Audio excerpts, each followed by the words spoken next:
Hello anime lovers, स्वागत है आपका एनिकाई चैनल पर। और आज हम एक्सप्लेन करने वाले हैं हाल ही में नेटफ्लिक्स पर रिलीज हुई साकामोटो डेज सीरीज को। तो चलिए बिना वक्त ज़ाया करे इस सीरीज की एक्सप्लेनेशन को शुरू करते हैं। तो कहानी की शुरुआत में हम एक हिटमैन को देखते हैं। दोस्तों, दरअसल हिटमैन उन्हें कहा जाता है जिनका काम किसी का खून करना होता है। इस आदमी का नाम साकामोटो है। साकामोटो के पास बहुत सारे लोग आते हैं, वो इन सभी लोगों को बहुत ही बुरी तरीके से मार देता है। अब इसके बाद में बताया जाता है कि कुछ समय पहले एक लेजेंडरी हिटमैन हुआ करता था जिसका नाम था साकामोटो टारो। हर गैंगस्टर उसके नाम से डरता था, इसलिए हर एक हिटमैन उसकी तरह बनना चाहता था। लेकिन एक दिन अचानक से साकामोटो को एक लड़की से प्यार हो गया और उसने अपने हिटमैन वाला काम छोड़ दिया और इसके बाद उस लड़की के साथ शादी कर ली।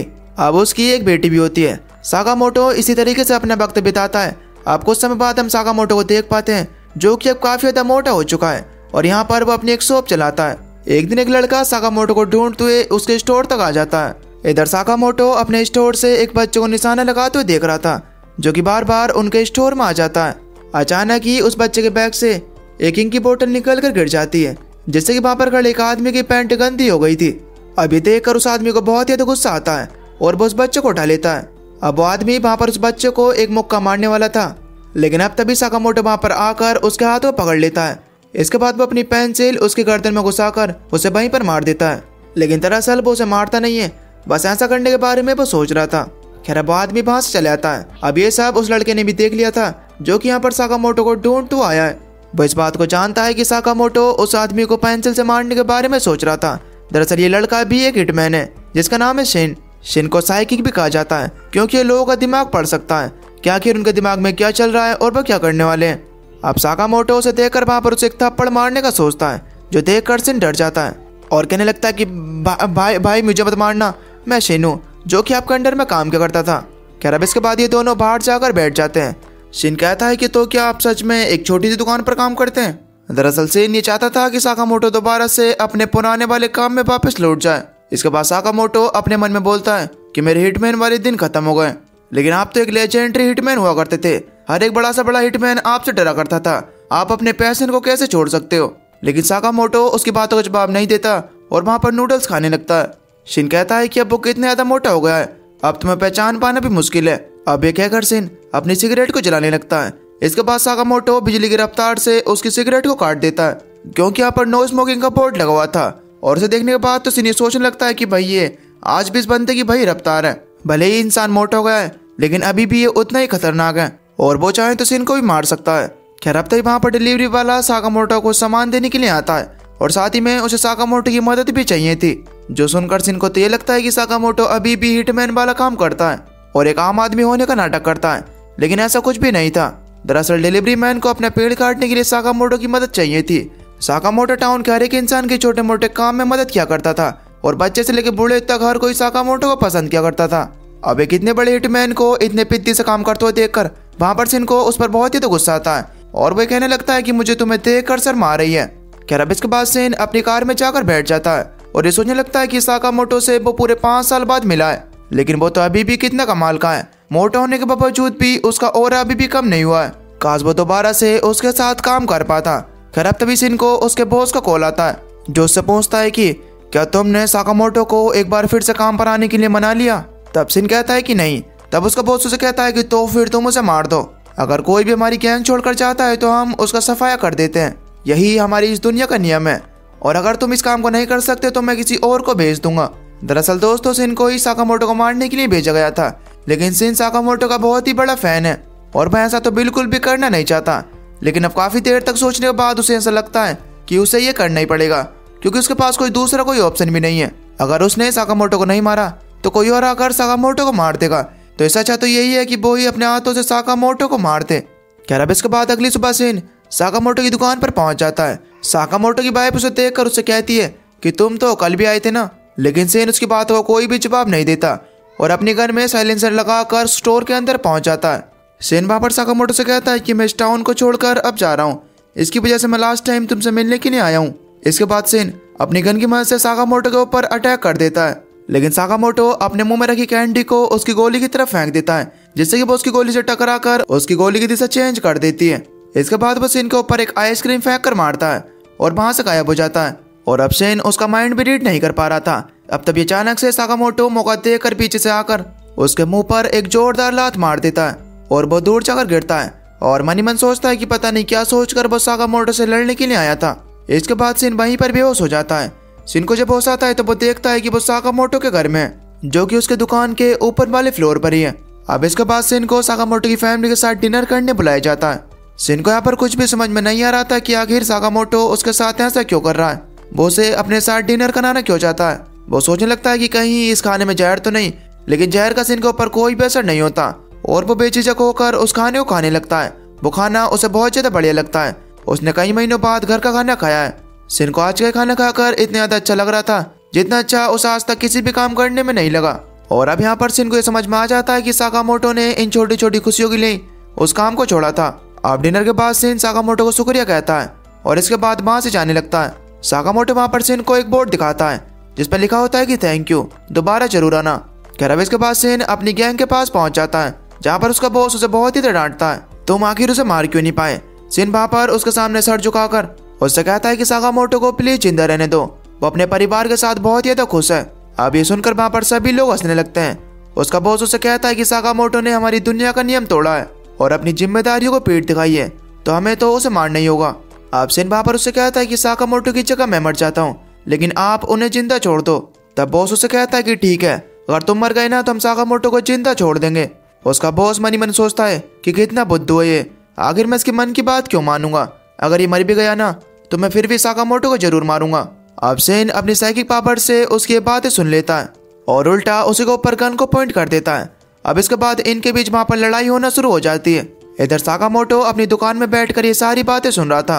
अब वो वहां पर एक बटन को दबाता है और वहां पर हम देख पाते हैं कि साकामोटो की दुकान में एक हाइडिंग जगह पर बहुत सारी गनें छुपी हुई हैं। साकामोटो इनमें से एक छोटी सी टीचर गन को उठाकर वहां से निकल पड़ता है। इधर सिन किसी तरीके से वहां पर जिंदा बचा हुआ था क्योंकि वो अपने आसपास के लोगों का माइंड रीड कर रहा था, तो उसे छुपने में काफी ज्यादा आसानी हो रही थी। उनका बॉस उन सभी आदमियों से कहता है कि अगर तुम उसके पास जाओगे तो वो तुम्हारा माइंड रीड कर लेगा, इसीलिए तुम सब उस पर दूर से हमला करो। अब लड़ते लड़ते वहां पर सिन की गोलियां खत्म हो गई थी। वहां पर 3 लोग आकर सिन को घेर लेते हैं। अब वहां पर सिन को मारने वाले थे, लेकिन अब तभी पीछे से साकामोटो आकर उन्हें टेजर से करंट लगा देता है। साकामोटो को यहाँ पर देखकर सिन और उसका बॉस दोनों ही चौंक जाते हैं। वो लोग वहां पर साकामोटो को मारने के लिए आगे बढ़ते हैं, लेकिन साकामोटो जो कि अपने साथ सिर्फ 2 चॉपस्टिक लाया था, वो उनसे ही वहां पर उन लोगों को मार रहा था। वो अपनी चॉपस्टिक की मदद से उनकी गोलियों को भी पकड़ लेता है और वो बिजली की रफ्तार से उन सभी को मार रहा था। वो मोटा जरूर था, लेकिन उसमें ताकत बहुत ज्यादा थी। अब वहां पर उन सबका बॉस उन सबको वहां पर साकामोटो पर एक साथ गोलियां चलाने के लिए कहता है, लेकिन साकामोटो बड़ी फुर्ती के साथ उन सब की गोलियों से बचते हुए उनकी गन्स को काट देता है और वो गुंडों के साथ साथ उनके बॉस को भी वहीं पर खत्म कर देता है।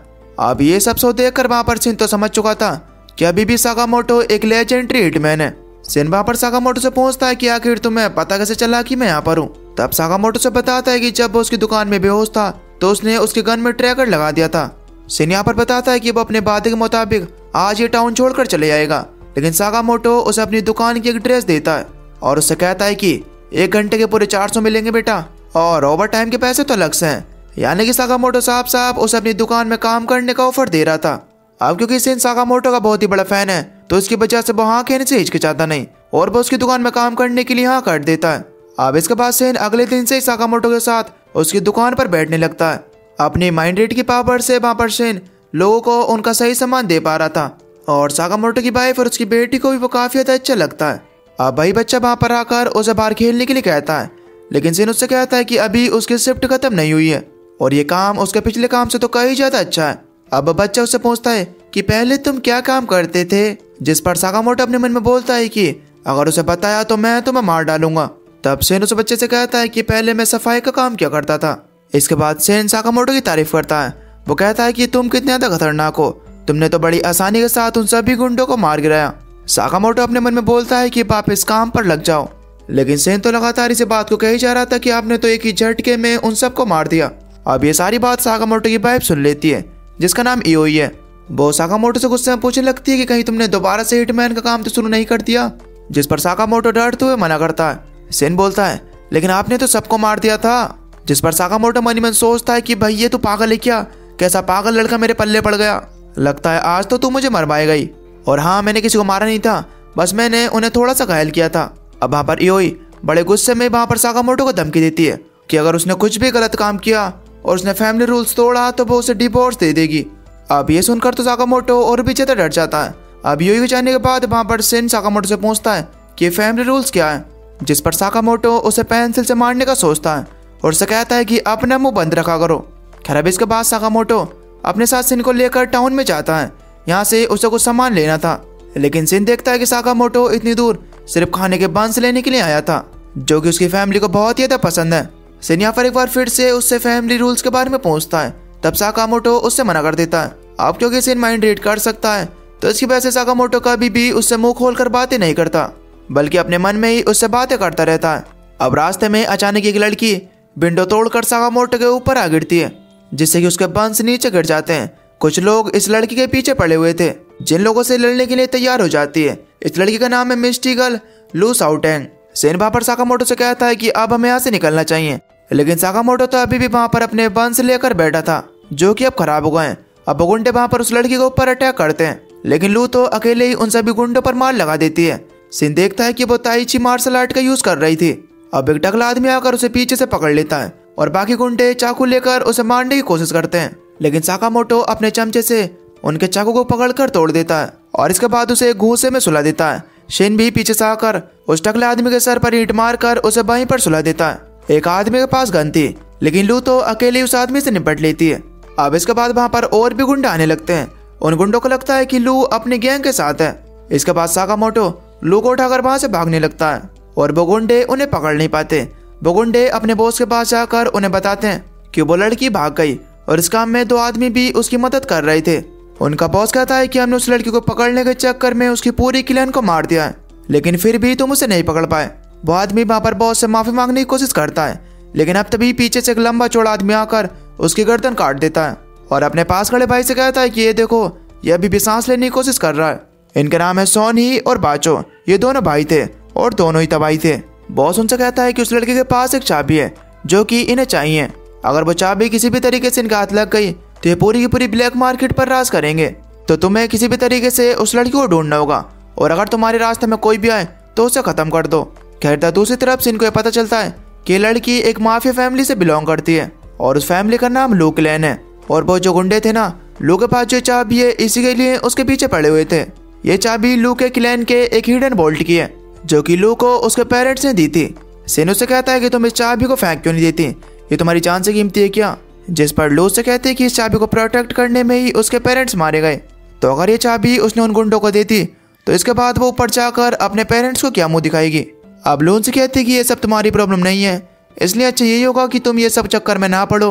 और ये कहकर लू वहां से जाने लगती है, लेकिन तभी साकामोटो उससे पूछता है कि क्या तुम्हें बंस बनाने आते हैं? जिस पर लू से कहते हैं कि हाँ, मेरे डैड ने मुझे सिखाए थे। लू वहां पर साकामोटो से कहता है कि हमें इस झमेले में नहीं पड़ना चाहिए, ये लड़की मुझे ठीक नहीं लग रही। जिस पर साकामोटो शिन से कहता है कि आज की अपनी शॉपिंग हम यहीं पर स्टॉप करते हैं, हमें किसी भी तरीके से अब इस लड़की को प्रोटेक्ट करना है और अगर हम जिंदा घर पहुंच गए तो लू हमारे लिए बंस बनाकर देगी।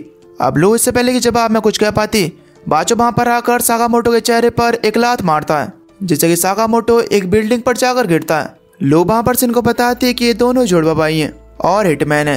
ये दोनों काफी ज्यादा पैसे चार्ज करते हैं, लेकिन कभी भी अपने टारगेट को जिंदा नहीं छोड़ते।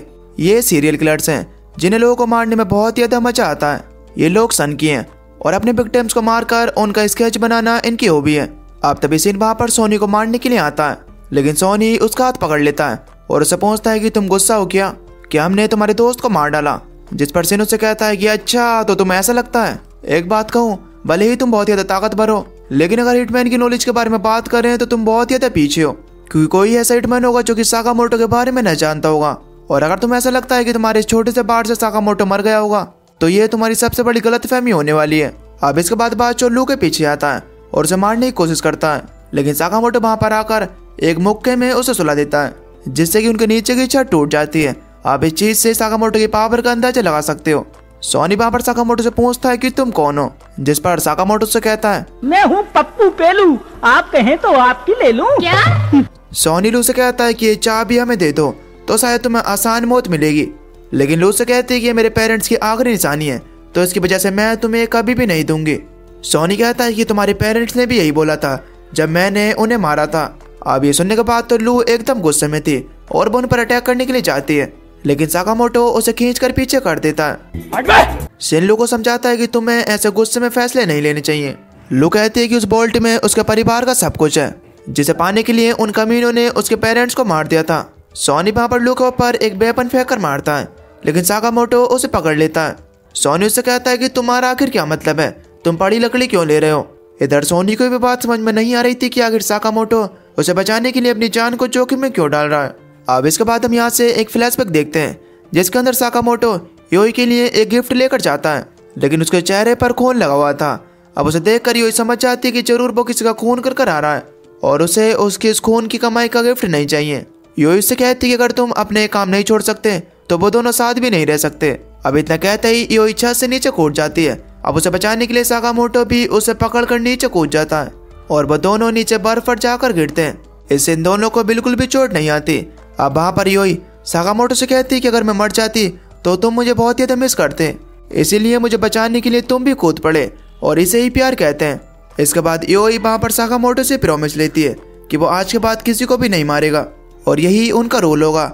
अब अभी तक उसने जितने भी पाप किए उनकी भरपाई करने के लिए वो अपनी पूरी जिंदगी लोगों की जान बचाने के लिए बिताएगा।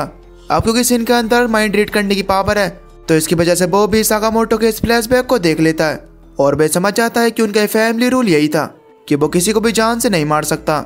इसके बाद वो दोनों भाई साकामोटो के ऊपर अटैक कर देते हैं, लेकिन साकामोटो तो कड़छी और चम्मच की मदद से ही उनसे लड़ने लगता है और ये दोनों उसका बाल भी बांका नहीं कर पाते। अब ये दोनों एक साथ उसे काटने की कोशिश करते हैं, लेकिन साकामोटो उन सभी अटैक्स को डॉज कर देता है, बल्कि उसकी एक नस खिंच जाती है जिस पर शिन बैंडेज लगाता है।